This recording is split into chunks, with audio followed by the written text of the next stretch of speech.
యేసు ప్రభు ఈ లోకానికి మనుష్య కుమారునిగా రాకమునుపు పరలోకంలో ఆ దేవుని సింహాసనం ఎదుట దూతలందరూ కూడి ప్రభువును స్తుతించేవారు. పరిశుద్ధం పరిశుద్ధం పరిశుద్ధం అని వారు ఆరాధించేవారు. చాలామందికి తెలుసు, పలుమార్లు చెప్పాం. దేవుని దూతలకు 6 రెక్కలు ఉంటాయి.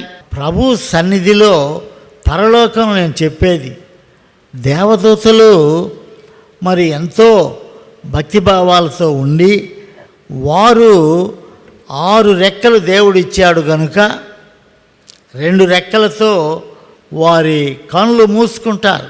2 రెక్కలతో ఎప్పుడు దేవుని సన్నిధిలో ఆజ్ఞ వస్తే వెళ్ళిపోవడానికి సంసిద్ధంగా ఉంటారు.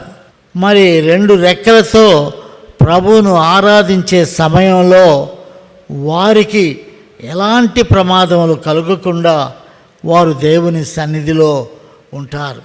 యేసుక్రీస్తు రాక వలన పరలోకం నుండి ప్రభు దిగి వచ్చి మనల్ని కలుసుకొని, ప్రభు వచ్చినప్పుడు ఈ మహానందం అంటే దేవుని దూతలు దేవుణ్ణి ఆరాధిస్తూ ఉండగా ఆ పరలోకంలో కలిగే ఆనందం కంటే మరి మన ద్వారా ఆనందాన్ని కీర్తనల ద్వారా, పాటల ద్వారా, స్తుతుల ద్వారా మనం చెల్లిస్తూ ఉన్నప్పుడు దేవుడు ఎంతగానో సంతోషిస్తూ ఉంటాడు.